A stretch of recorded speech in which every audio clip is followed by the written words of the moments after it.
अस्सलाम वालेकुम दोस्तों, की हाल चाल है। उम्मीद है तुसीं सारे भरा खैरियत नाल होवोगे। तो अज असीं तुहानूं मुर्तज़ा भाई नाल मिलाने मुदस्सर भाई ना इन्हां दा निकलिया लेज़र करा गौरमेंट की स्कीम दे विच। ते बाकी असीं इन्हां नूं पुछदे आ किवें निकलिया वा, इन्हां किहड़ा लिया। अच्छा मुदस्सर भाई, ये तुहाडा एक लेज़र करा जिहड़ा निकलिया वा, ये 2021 दे विच मतलब स्कीम जिहड़ी गौरमेंट दी आई सी उहदे विच निकलिया वा जी जी। ते ये किन्नी सबसिडी है गौरमेंट दी इहदे विच? बिस्मिल्लाहिर्रहमानिर्रहीम। साढ़े वेखण वाले दोस्तों सारे अस्सलाम वालेकुम। 2.5 लाख की सबसिडी क्रॉस फील्ड असी लेवल दे ते एक नंबर वाला लिया असी, पहले नंबर वाला होंदा है 591 असी जमा करवाया। तो यदा अगे 2.5 लाख गौरमेंट की सबसिडी ट्रेनिंग भी करके आए। उम्मीद है इंशाअल्लाह हम जल्दी। ये ट्रेनिंग तुसीं किन्ने दिन दी करके आए उत्थे? ट्रेनिंग असी 8 दिन निकाली। अच्छा 8 दिन की ट्रेनिंग की है, तो उहदे विच कोई मालूमात तुहानूं हासिल होई? हाँ जी, उन्होंने सानू चलान के बारे में औजारां दे पार्ट्स के नाम कितने लेवल के पार्ट्स ने, ट्रांसमीटर है या रिसीवर है या कंट्रोलर है, कोई भी है विच असैम्बली होती है जी, सबसक्राइबर का वजन, ये वो हर चीज़ के बारे में दसो। सही है, मतलब वो अच्छी चीज़ हर बंदे नूं करनी चाहिए ट्रेनिंग। हाँ जी, ट्रेनिंग तो बगैर जेडे अगे दोस्त बगैर ट्रेनिंग तो करा चला रहे हैं।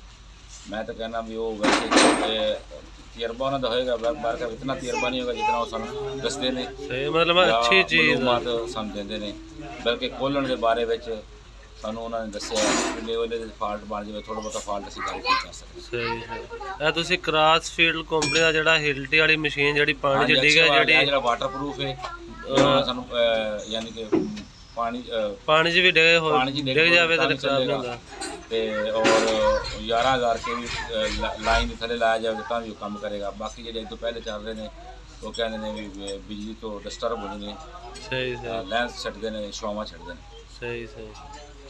ये गौरमेंट नूं तुसीं की ਇਹਦਾ ਪਗਾਉਣਾ ਚਾਹੀਦਾ? अच्छा कदम है गौरमेंट का। हाँ, ये छोटे जिमीदार को भी मिल रहा है। ये गौरमेंट बहुत अच्छा काम कर रही है।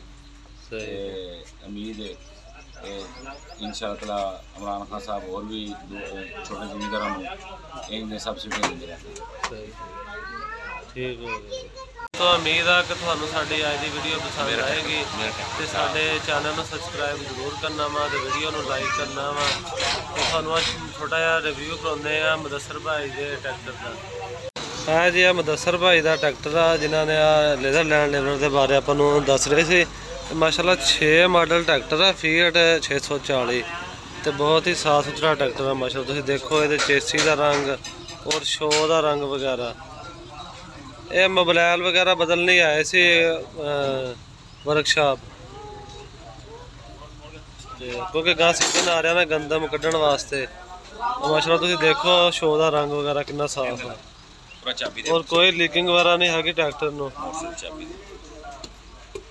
ओके, अल्लाह हाफिज़।